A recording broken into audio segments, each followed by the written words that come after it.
Today is Brother Dawson's 100th birthday. Yeah! So, I don't know if we do this in church, but we'll do it for you if you turn 100 on a Sunday. Let's all sing happy birthday, and then we're going to say happy birthday, dear Dawson, instead of dear Brother Dawson, okay?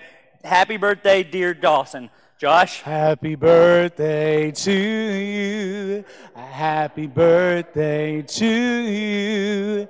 Happy birthday, dear Dawson. Happy birthday to you. And many more. I don't know if y'all know this, but he was this close to a hole-in-one this year. As a 99-year-old man, he almost got a hole-in-one. So I was looking up the research of how much the world has changed since Brother Dawson was born. Because he's such a great guy, isn't he? Everybody who knows him just loves Brother Dawson. Here's the way the world has changed. When he was born, bread cost 10 cents. Butter and eggs cost 60 cents. Model Ts were the most popular cars. Prohibition was just starting. Movies were still silent. And women still couldn't vote. There was no NFL, and the Razorbacks were still good. And Brother Dawson came into the world and changed all of that. Yeah. But this isn't, as great as Brother Dawson is, this isn't a sermon about Brother Dawson. But I would like to point out what a great experience it is to have children come down, and at the same time we're celebrating someone's 100th birthday. I mean, that's a sign of a very good thing happening in a church. It's a sign of 5 different generations being able to come together and worship. And while this, I love Brother Dawson, this isn't a sermon about Brother Dawson. It's about time. So we're going through the Gospel of Luke, and there's this one verse in the Gospel of Luke that really the rest of Luke comes into focus with. It's where it says in Luke 9:51, Jesus resolutely set his eyes towards Jerusalem, which is the cross, which means Jesus has made up his mind. He is going to the cross. He's going to die. But along the way, Jesus gathers up all the sinners and tax collectors and people that are outcast, and he throws parties celebrating God's good world. He throws parties on his way to die, which I love that about Jesus. He's celebrating this life and what God has given us. But this isn't a sermon about partying. It's about time. I'd like to begin this morning with a question. Did you ever wonder why Jesus went back after he was raised, went back to Galilee? Galilee is like this hick part of Israel. He goes back to Galilee. If I was him, I would have gone to Pilate. I would have been like, what's up now, Pilate? What's truth now, Pilate? If I was Jesus, I would go to Rome. I would stand toe-to-toe with Caesar and show him what happens after death. But he doesn't. He goes back to this hillbilly region of Galilee. Why? I'll get back to that, because this isn't a sermon about the resurrection. It's about time. Did you know that a lot of theologians think the first book that was actually written wasn't Genesis? The first book of the Bible that was actually written, some theologians think, is Job. As if Job is kind of addressing the most primitive, primal questions that we have, which is really the question of why. Why is the world the way it is? Job, if you're not familiar with it, Job is this book in which this man who has a lot of money and wealth and resources and a big family, in one chapter he loses it all. And the rest of the book of Job is Job asking why over and over again. And if that doesn't resonate with you, then stick around. Because life tends to help us bring what Job is asking into focus. And that question, why, it's never really answered by God. There are a lot of people in the book of Job who try to answer it, but it's not God. When Job finally starts asking that question to God, what the one thing God does, the one thing God always does when people are suffering, is show up. Now, a lot of us, because of the time and the area of the world that we were born in, you have this view of God, even if you don't know that you have this view of God. But you have this view of God that God created the world and then he kind of stepped back and he's distant. Every now and then, if you're lucky, he reaches in and tinkers with stuff. But that's not the story the Bible is telling. The story the Bible is telling is that God is involved in his creation. God lives among us. God is here even as we're together this morning.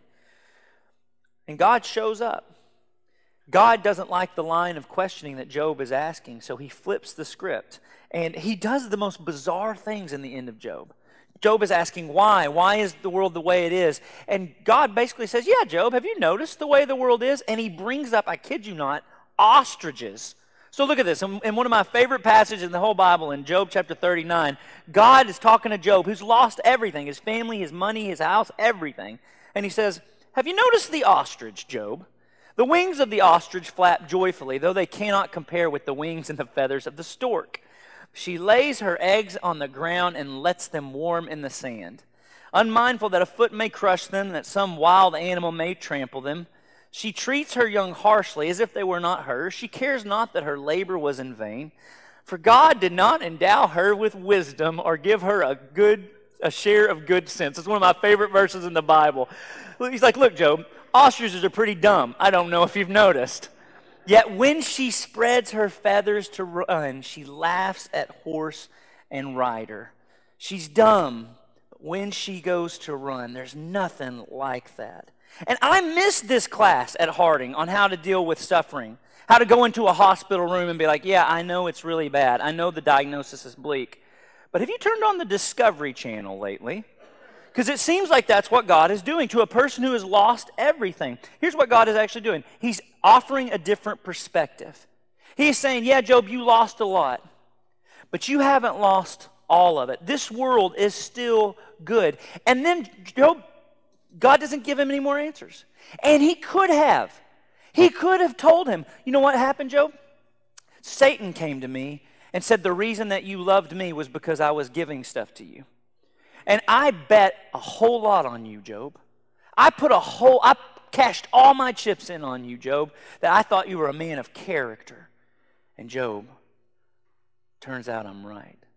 He could have told him, listen, Job, I know this is hard. I know this is a tough roll of the dice. But do you know that for thousands of years, people who are suffering are going to find resources in what's happening to you right now? He could have told him, and Job, furthermore, I'm going to give you back the life you lost. I know it's still you lost family. I know that.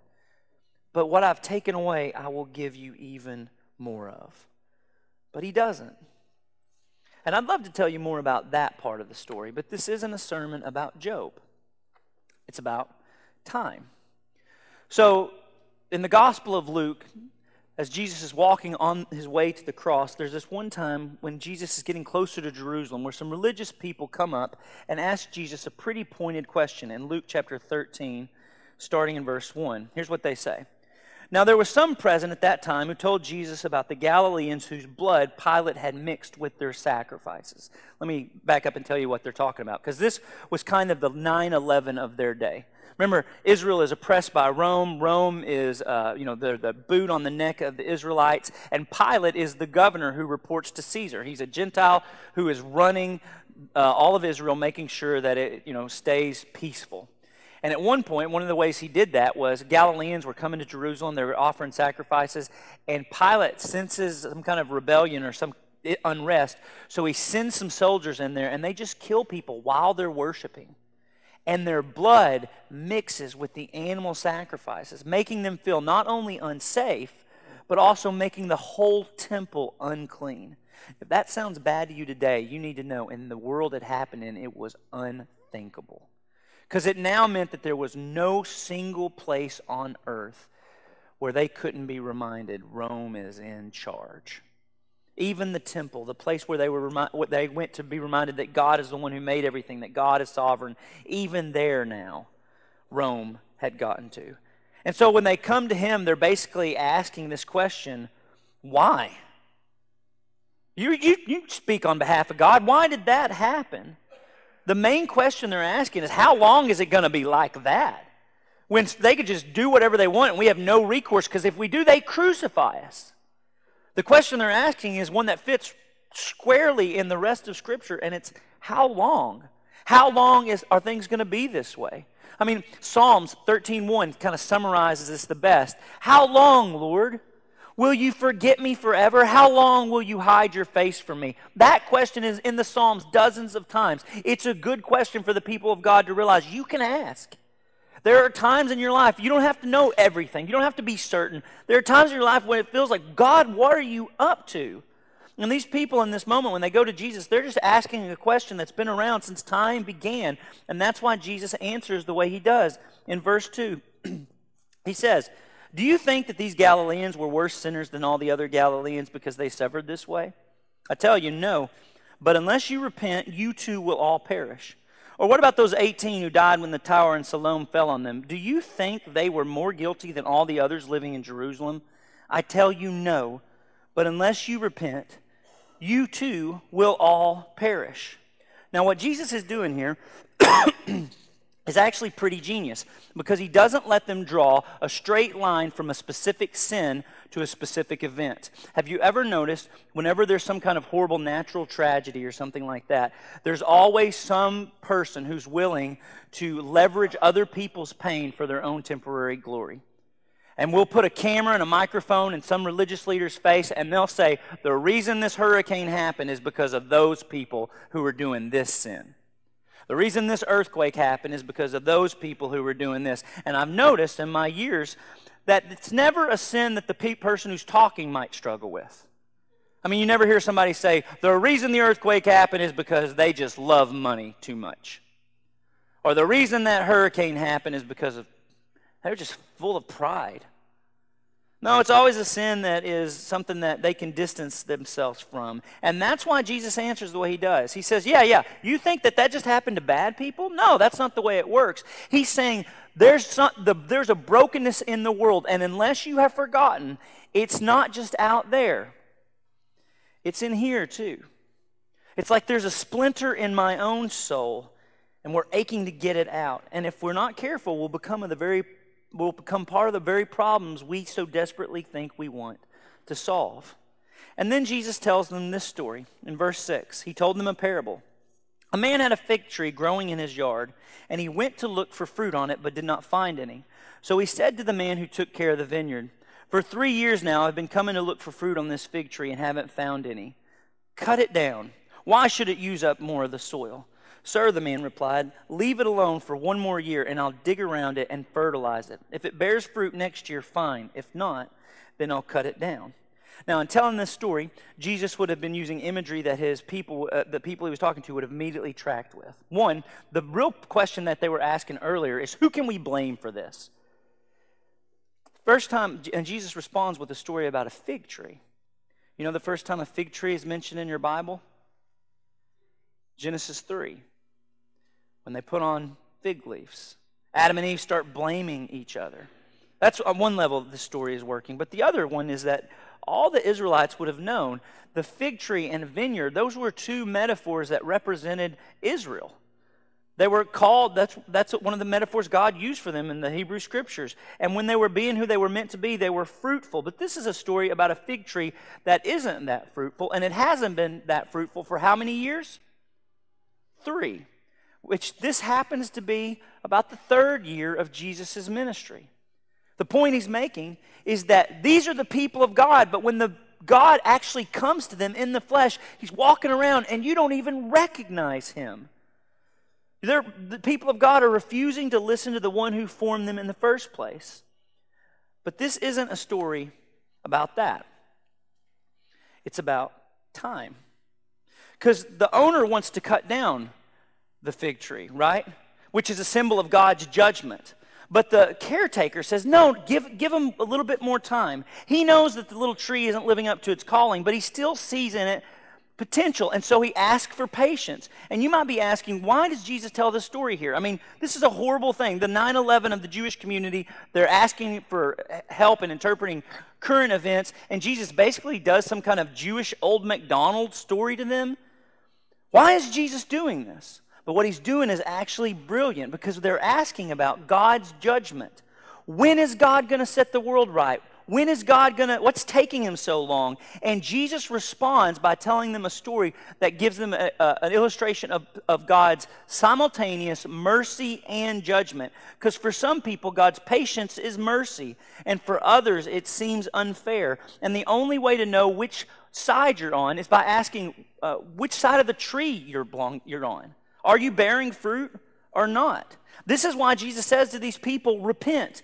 God's judgment is coming. What you want is coming. God is going to set the entire world right. And when it happens, you want to be bearing fruit. This is a word of warning for everyone who calls themselves a part of the kingdom of God. When God returns, you want to be bearing fruit. But this isn't a sermon about judgment. It's about time, which happens to be something that I am not that good with. I know here there's probably a lot of, very effective, highly accomplished people, and you're good at time management, but I'm not so much. One of the worst seasons of any year for me is daylight savings time, because I don't do the clocks. I drive around in my car with it saying the wrong time for half a year. Well, Leslie does some of the clocks throughout the house because it drives her crazy, but let me tell you what I wind up having to do. Every time I'm going to, set an alarm or anything, I basically have to do math. Like, okay, if I wake up at 7, I've got to carry the 1, and then and daylight savings time has always thrown me off. I wake up so disoriented. I feel I'm doing math all day long. Is the milk still good? Who's the president again? I'm not very good at time, but maybe you are. Here's the thing everybody in this room has in common. We all see time the same way. We see it as limited. This preacher I really like, William Willimon, points out that time is, we know over the years we've come to realize that time is marked by these things on the outside, that we live on this ball of dirt, and when it goes around once, we call that a day. And then this ball of dirt that we live on goes around a sun, and when it does that, we call that a year. And most of us, if we're lucky, have started to realize that creates these seasons, and most of us realized we only have a certain amount of those seasons. 75 summers, 75 springs, 75 winters, if we're lucky. And so to us, we have this kind of fixed view of time, and that's why we find ourselves asking the question, why or how long? Why does God wait so long? How many more years? How many more times does the sun have to go around, or the earth have to go around the sun before God does something? Especially if all God has to do is speak a word and everything is set right. And if you've thought that before, don't worry, you're not the first ones. When God rescued the Israelites from slavery, you know how many years they had been in slavery before he sent Moses? How many years? Somebody? 400. That's right. For 400 years they were in slavery. 400 years, how long, oh God? Do you know Lazarus, Jesus' very good friend, was dead for 4 days before Jesus decided to do something about it? Have you noticed that so many of these people that are sick in the Gospels are sick they've been sick for years, sometimes decades, sometimes their entire life before one day Jesus shows up and does something about it. In fact, the very next story in the Gospel of Luke is a woman who's got a back disease. She's stooped over, she can't stand up straight. And she was sick for 18 years before Jesus set her free. It's like God doesn't view time the same way we do. A few decades after Jesus' resurrection, this was a problem that early Christians had. Isn't God going to do for us what he did for Jesus? Why is it taking so long? And so Peter, in 2 Peter, he writes to a community like that, and he says, God is going to judge the world. And by the way, when he talks about this judgment of the world, it's in the context of Noah and the ark. So when he says God is going to judge the world, the destruction and stuff, he's talking about that in the same way that the flood destroyed the world. It didn't annihilate the world. It refined the world. So he says, by the same word, the presence of heaven and earth are reserved for fire, being kept for the day of judgment and destruction of the ungodly. But do not forget this one thing. By the way, that would have been good news to those people. They were oppressed, they were minorities, they were being persecuted. And he's saying, God's judgment is coming. But do not forget this one thing, dear friends. With the Lord, a day is like 1,000 years, and 1,000 years are like a day. The Lord is not slow in keeping his promise, as some understand slowness. Instead, he is patient with you, He doesn't want anyone to perish, but everyone to come to repentance. He's saying the world is one day going to be set right. But he doesn't think of time the way you do. Because how could he? He's outside of time. He made the very things we mark time with. How can the one who made the sun and the earth be bound by how many times the earth goes around the sun? That doesn't mean he's not deeply involved in what happens within time. He's going to redeem all of it, but not yet. Okay, so after I graduated Harding, Leslie and I, we moved to Texas. I was working at the Hills in Fort Worth, and a few months into it, I came home. I came back to Benton, Arkansas to be with family, and after a couple of hours of being home, I realized I can't find my cell phone anywhere. This is pre-iPhone, so it was like one of those old flip phones or whatever. Couldn't find it anywhere, and I finally started retracing my steps, and it dawned on me, when we were in Texarkana at a gas station, I threw away some trash, and I'm thinking I might have had my phone in that trash.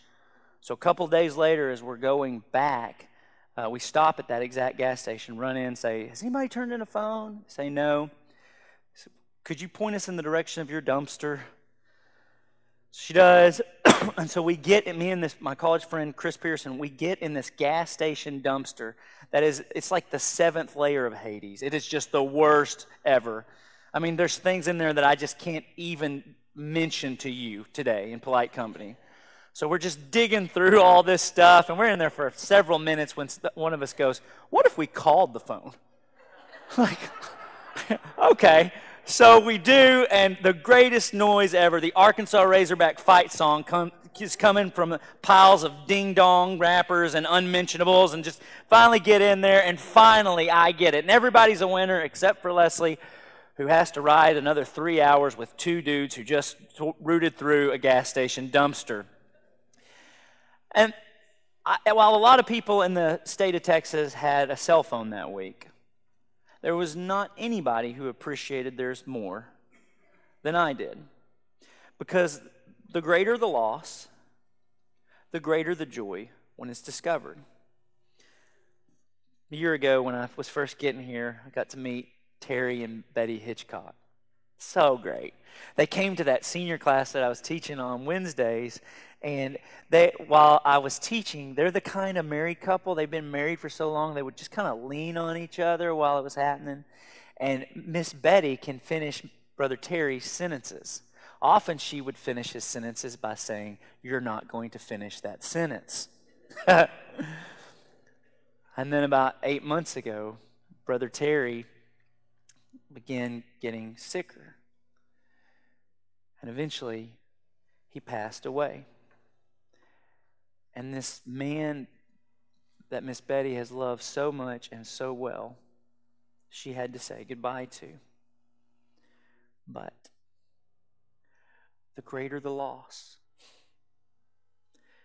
the greater the joy when it's restored. One of my favorite people in the world is this guy named Arnold Pitchford. You don't know him, you have no reason to. He's this West Texas rancher, really grabs life by the horns, and I mean that literally.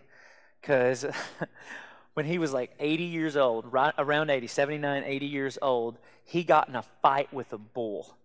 And it was so bad. This rancher, it was so bad, the ambulance had to come out and get him. And as they were loading him up, he said to the ambulance driver, "You should see the other guy." And he meant it. I'm not making this up. This is not a preacher story, because at one point while they were taking care of him, Brother Arnold spit out a tooth, and it was the bull's tooth. How great is that? So when I first got to the Hills, that's when I met Brother Arnold, and he was married to Miss Lil. They had been married for like 55 years when she came down with cancer. And as long as I knew them, she had cancer. And so somewhere along the first year of ministry there, he started sending me and a few other young ministers copies of the notes he was writing her on a regular basis. It was stuff like poetry from a West Texas rancher about the way she made him feel. And I don't know if he knew what that was doing to us.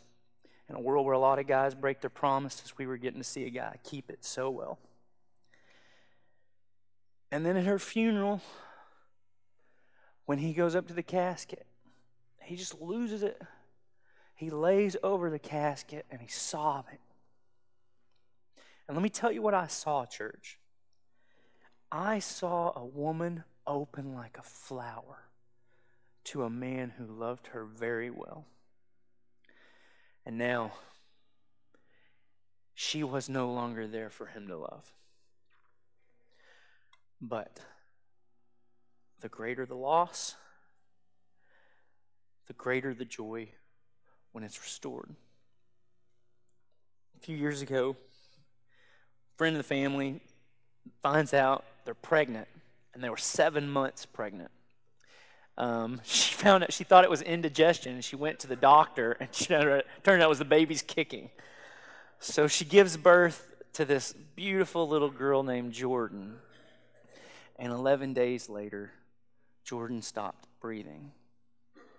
So I was the preacher that the friend of the family knew, so they called us, and we drove into Arkansas from Texas. And I got there early to get acclimated to this funeral because it was a tiny coffin, and I wanted to be able to be there for the family. But what do you say there?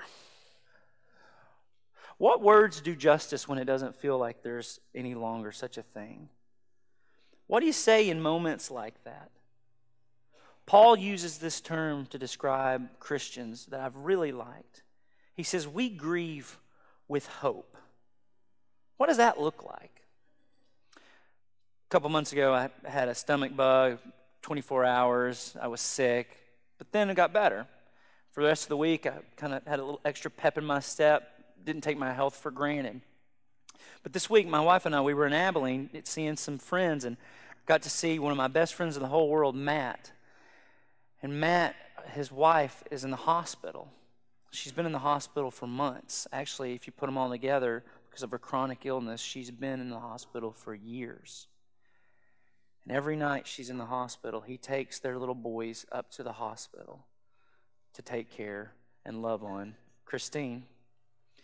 I think about when I got better, I felt better. But when Christine gets well, she will have a different level of joy than me. Because the longer one is sick, the greater the joy when someone's well. The longer the absence, the greater the joy when someone's back. The promise of the Bible is that all things will be restored, that there will be a day when Miss Betty finishes Terry's sentences again, that there will be a day where Brother Arnold will hold Miss Lil again. There will be a day where parents will not have to bury their children. This is the Christian hope.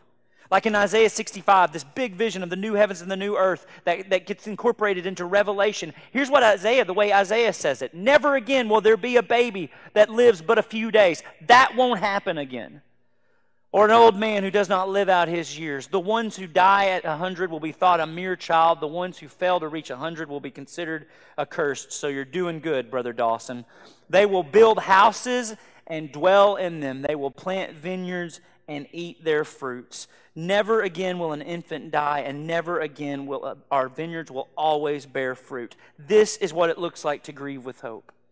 Yes, the world is broken. Yes, we're sad, but one day God will give it all back. And the things we lose today are a signpost pointing to the tomorrow. They're signposts pointing to a great hope. Look, if you're not here and you don't believe in God, I get it. I don't want to defend God. I don't think He wants me to or needs me to. Of all the reasons not to believe in God, this one is the one that makes the most sense to me. If God is so good, then why is the world the way it is? If God is so good, why do I keep going to funerals and seeing evil everywhere?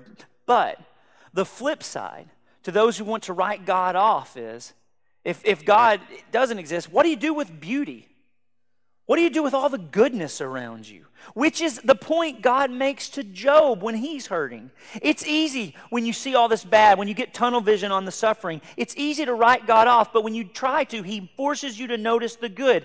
And yeah, it's an incomplete good. You love people and then they die. You see beauty and then it rots and expires. But it's a beauty that points to a day when there will be no more death. It's a beauty that points to a time when God will fill the whole earth. This is the vision that sustained the early Christians in the midst of incredible suffering. It's what Paul actually gets at in one of the best chapters in the whole Bible, in Romans chapter 8, when he says, you know all the stuff I've been through? Full stop. Think about all the stuff he's been through. He's been shipwrecked 5 times. If you were a ship captain, you need to stop letting Paul on your boat. He's been beaten too many times to count. He's been stoned once, and it usually just takes once. And he says, with all that, he goes, I consider our present sufferings, the stuff he's been through, are not worth comparing with the glory that will be revealed in us. Paul says what comes next makes what we've gone through seem like nothing, because he's sustained by a vision of a day when God will give it all back. Some of y'all know who Joni Eareckson Tada is. She's this great Christian thinker and author. When she was 14 years old, she was cliff diving. She was jumping into a lake, and she misjudged the depth of the lake. So she broke her neck, and she's lived out the rest of her days as a quadriplegic. And when she was writing about heaven, Joni Eareckson Tada said that when the next age comes, and the new heavens and the new earth, she said, I will be around brothers and sisters who are walking around and taking it all in, but I will be running and jumping, and I will have joy that they know not. Because the greater the loss, the greater the joy when it's restored. Which brings me back to, why does Jesus go to Galilee? Why not Pilate? Why not Rome after he's raised from the dead? Why didn't he go to those people and show off a little bit? You know why? Because he's going to his friends. And he wants them to see, because they're going to have a hard life. Some of them are going to die hard deaths. And he wants them to see that what God did for Jesus, he's going to do for every single one of us. He wants them to know that there will be a day when the soon becomes now, when the future becomes present, when all wrongs are righted, when the glory of God fills the earth, when lambs lie down with lions, where there will be no more death or cancer or divorce, when death itself will die and all of creation joins with the Creator saying, it's about time. I'd like to invite our shepherds to take their places in the aisles.